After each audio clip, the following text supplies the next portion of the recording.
In this video, you'll learn how to use the MindTap Date Manager.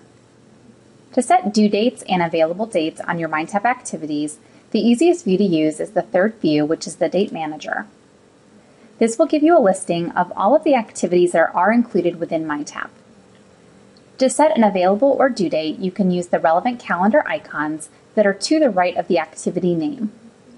If you wanted to set the same available and/or due date for multiple activities, simply click on the checkboxes for the relevant activities. You'll notice that when you select two or more activities, a blue bar will appear at the top of the page, and this allows you to set an available date or a due date that will apply to everything that you've selected. Note that you do not have to set an available or a due date on any activities, and you can choose just to set a due date if you don't want to limit its availability.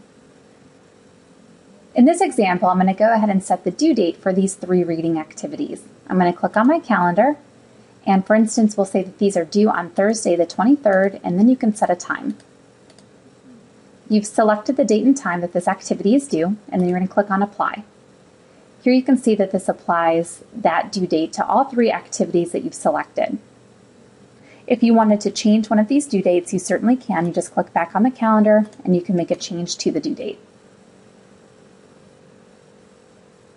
If you want to remove a due date, again, click on the calendar and then just hit Clear, and that will clear the date that you've set for that activity.